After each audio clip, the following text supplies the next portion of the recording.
And we know that young women are those who are being affected the most. And about 7 years ago, I started really leaning into this and exploring what kind of community girls needed in order to really be able to thrive. And I wanted to know the questions that they were wrestling with, what they were asking, what they were longing for, what they needed. And the subsequent work that I ended up doing, the subsequent ministry, has been some of the most rewarding I've ever done in my life. I love these girls so crazy much. And early on, I asked the girls to describe the kind of environment, if they could have just the ideal, perfect environment when they came together with a group of girls, what would it be like? And we had a big whiteboard up.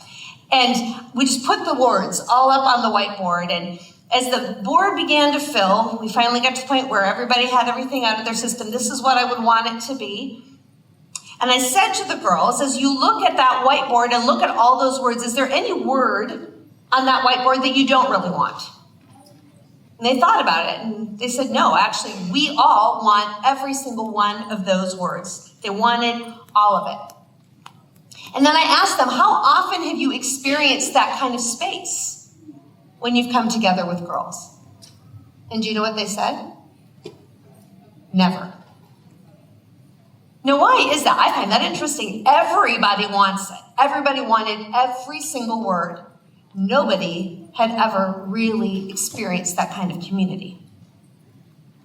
Well, it's because there's a really big difference between wanting that kind of community and making the kind of choices that allow you to have that. Actually making the decisions that create that kind of community. And so I asked them if they wanted to create that with me. And I explained to them, this isn't something I can just do for you.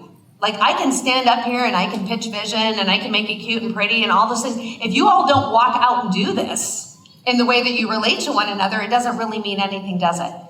And so what we did is we crafted a mission statement together. We took those words and we wordsmithed it together and we came up with a rough draft, and I worked on it a little bit at home using all of their words. Don't read it yet.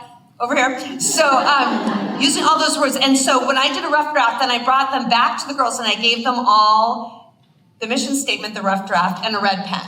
I'm like, edit it. Tell me what isn't right. And we worked on it together. And then in the end, this is what we came up with together. So these are the words of the girls. This is the Sisters of Strength mission statement. We claim this space as a comfortable and stress-free zone. We commit to cultivating trust, unity, and openness. We promise that what is shared here stays here. We see gossip as the lowest level of conversation. We drop judgment at the door. We take off shame like a dirty coat. We quit comparing and competing. We're sick of fake. We choose real. We will rise by lifting others. We'll become more powerful as we empower each other. We will love each other in our uniqueness.